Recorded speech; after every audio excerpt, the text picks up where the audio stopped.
વખતે ધમાકેદાર વરસાદથી પાણી ભરાવાની સમસ્યા સામે આવી છે। ખાસ કરીને પૂર્વ વિસ્તારમાં પાણી ભરાતા લોકો હેરાન પરેશાન થઈ ગયા।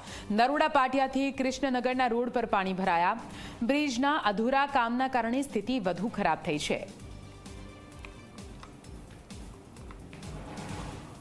અમદાવાદીઓ જે ચોમાસાની રાહ જોઈ રહ્યા હતા, કારણ કે કાળઝાળ ગરમી હતી, તાપમાન ખૂબ ઊંચું હતું અને સૌ કોઈ અપેક્ષા રાખી રહ્યા હતા કે શહેરમાં વરસાદ પડે।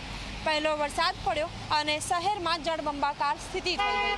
આ સ્થિતિ માત્ર સામાન્ય વરસાદમાં થઈ ગઈ। ક્યાંક અમદાવાદ મહાનગરપાલિકા જે પ્રી મોન્સૂન એક્ટિવિટીના દાવા કરે છે, એ તમામ દાવાઓ અહીં પોકળ સાબિત થઈ ગયા છે।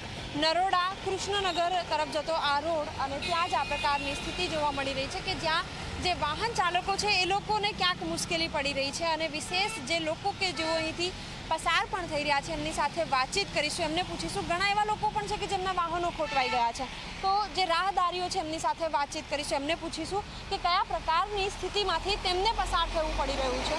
નિશ્ચિત રૂપે જો દાવા થતા હોય, આપ જણાવો, દાવા કરવામાં આવે છે કે પ્રી મોન્સૂનની કામગીરી થઈ છે શહેરમાં, આપને લાગે છે કોર્પોરેશને કંઈ કામગીરી કરી? ના, કોઈ કામગીરી નથી કરી આમાં। મને એકચ્યુઅલી એવું લાગી રહ્યું છે કે જ્યારથી આ બ્રિજનું કામકાજ ચાલુ છે ત્યારથી અત્યાર સુધી જ્યાં બી બ્રિજના કામકાજ ચાલુ છે અને આ જે પબ્લિકને તકલીફ થઈ રહી છે, ટ્રાફિક એટલો છે, ટ્રાફિકનો બી સમસ્યા છે અને એના હિસાબે આ બ્રિજના કામ પૂરા થતા નથી, બરાબર છે।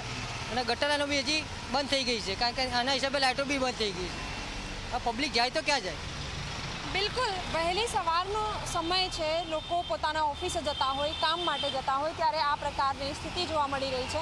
એક તરફ જે બ્રિજ છે એનું કામ પૂર્ણ નથી થયું, જેના કારણે રોડ ઉપર જે પાણી છે એનો નિકાલ નથી થતો અને ક્યાંક જે મુશ્કેલી છે, સ્માર્ટ સિટીના જે દાવા કરવામાં આવે છે એ દાવાઓ ક્યાંક અહીં પોકળ સાબિત થતા હોય તે પ્રકારની સ્થિતિ અને લોકો પણ જે નાગરિકો છે તેઓ હાલાકી ભોગવવા માટે અત્યારે મજબૂર છે।